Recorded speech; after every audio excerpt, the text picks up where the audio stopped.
Bom, e a ONG Instituto Anjos da Liberdade, presidida pela advogada Flávia Frois, vai participar de uma reunião com o ministro do Supremo, Alexandre de Moraes, nesta quarta-feira. A entidade foi autora do pedido de audiência que vai discutir a operação contra o Comando Vermelho no Rio de Janeiro. Flávia Frois, que é advogada de Marcinho VP, diz que vai entregar um dossiê com fotos e relatos de supostas torturas ocorridas durante a operação.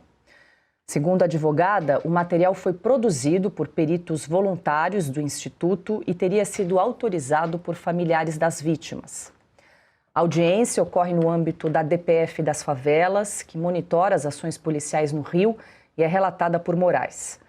O Instituto também levou o caso à Corte Interamericana de Direitos Humanos, pedindo medidas de proteção para familiares das vítimas e o afastamento de agentes envolvidos.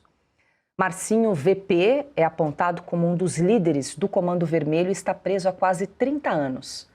Flávia Frois negou que a sua atuação no caso tenha qualquer relação com a defesa ao traficante e disse que representa o Instituto como presidente da ONG. Silvio, eu quero te ouvir. Ontem, o ministro Alexandre de Moraes esteve com o governador do Rio de Janeiro a portas fechadas. Segundo informação que recebemos, ele teria até proibido todos os integrantes ali de conceder entrevistas, de falar com jornalistas depois dessa audiência que teve com o governador do Rio de Janeiro e alguns secretários de segurança envolvidos na mega operação do Rio de Janeiro. E agora essa informação de que vai receber de portas abertas aí a ONG Anjos da Liberdade, da advogada do Marcinho VP.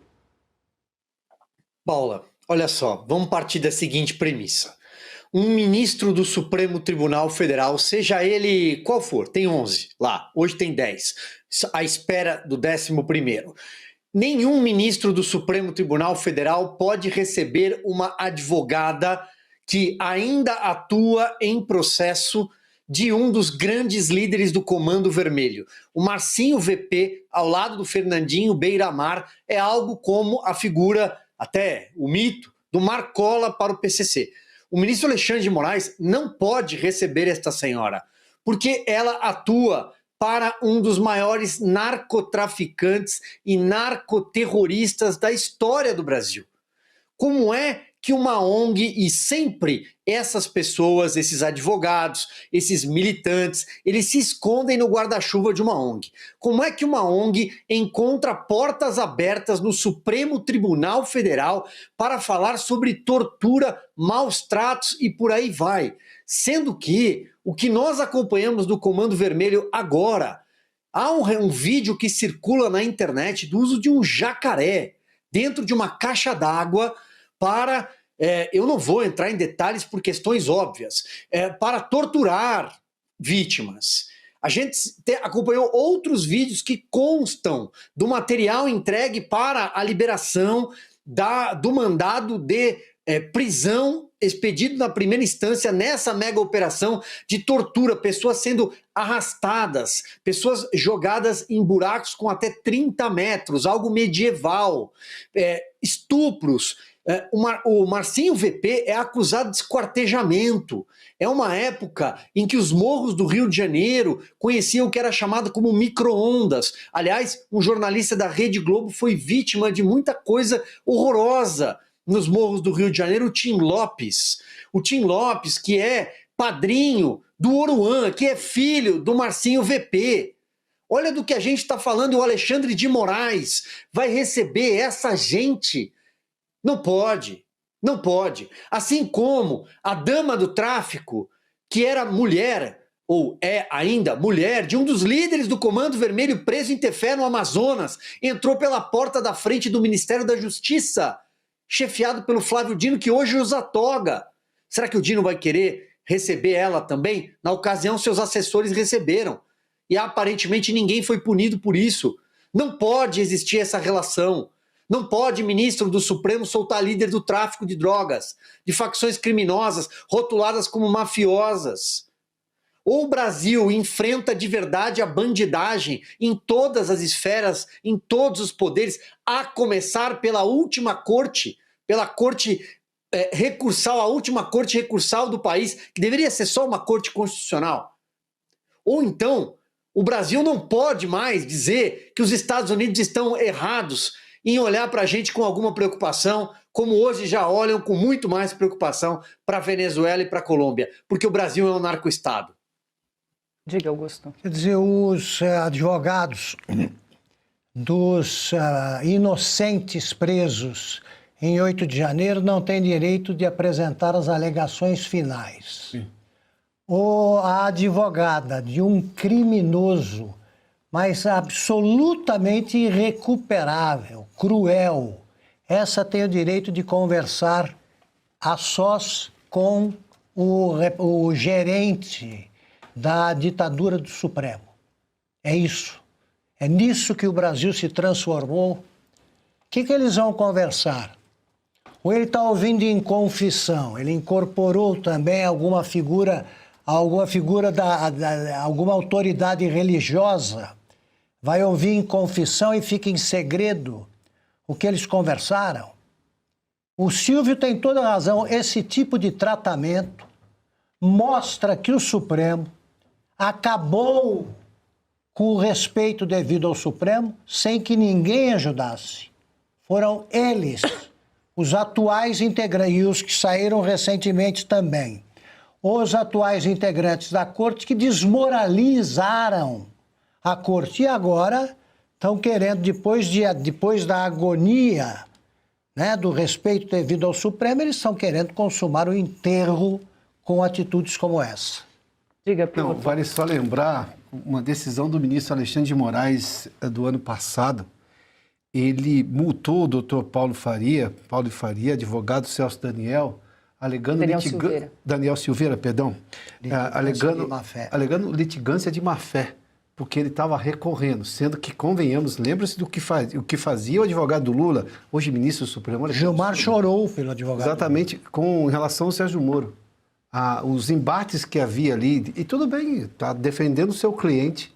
Agora, a questão é por que o advogado do Lula podia fazer aquilo e por que o advogado, o doutor Paulo de Faria, não pôde fazer na defesa do ex-deputado federal Daniel Silveira. E agora uma advogada dizendo, a ONG tem nome bonito, né? Anjos da Paz, alguma coisa assim, né? Incrível, né? Anjos da Liberdade. Anjos da Liberdade, ou seja, papel aceita qualquer coisa, né? Põe o nome que você quiser e tá valendo. Aí você vai entender o que é.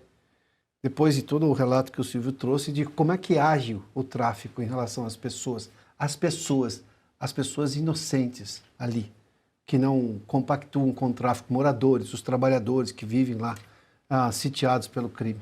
Essa é a questão. E agora vai receber... Espera, e primeiro, por que o Supremo está metido nessa história? Essa DPF já é um absurdo do começo ao fim. Mas não, vai lá e dobra a aposta. Mas ela foi votada no primeiro semestre desse ano, já tinha que ter encerrado esse capítulo há bastante tempo, né, Ana? Também quero te ouvir aí sobre esse encontro entre a advogada do Marcinho VP, que diz que tem um dossiê com relatos de supostas torturas produzidos por peritos voluntários e autorizados pelas vítimas, pelos familiares dos criminosos mortos. Peritos voluntários, pode ser qualquer um de qualquer facção, não deixa de ser um perito voluntário. Essa é o tipo da notícia que quando a gente lê, a gente primeiro não acredita, aí às vezes você lê correndo e fala, não, deixa eu ler aqui com calma, eu acho que eu li depressa demais. Aí você lê e não, é isso. Advogada de Marcinho VP em reunião com Moraes, do Supremo Tribunal Federal.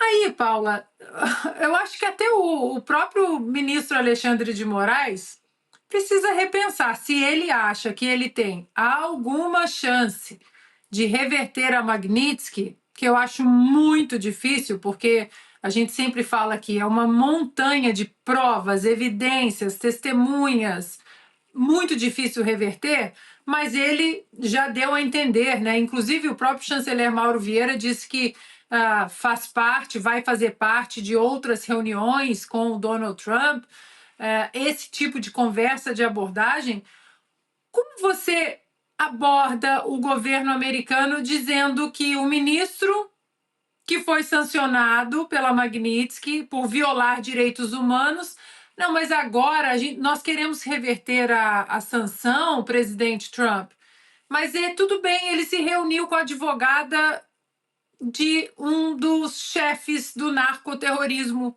no Brasil. Faz sentido isso?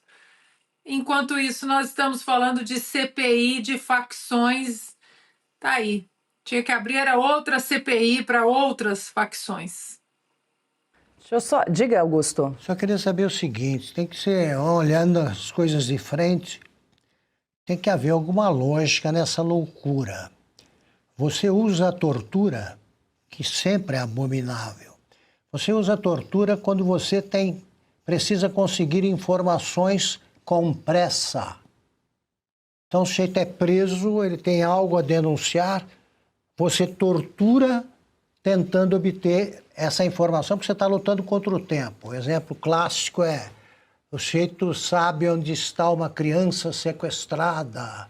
Então, isso, quem quer defender a tortura, que eu jamais defenderei. E aí você tem de conseguir aquela informação, porque senão a criança vai morrer. O que tem na cabeça um policial que está invadindo o morro, é recebido a tiros e está atirando também? Ele vai pegar um bandido e vai torturar para quê?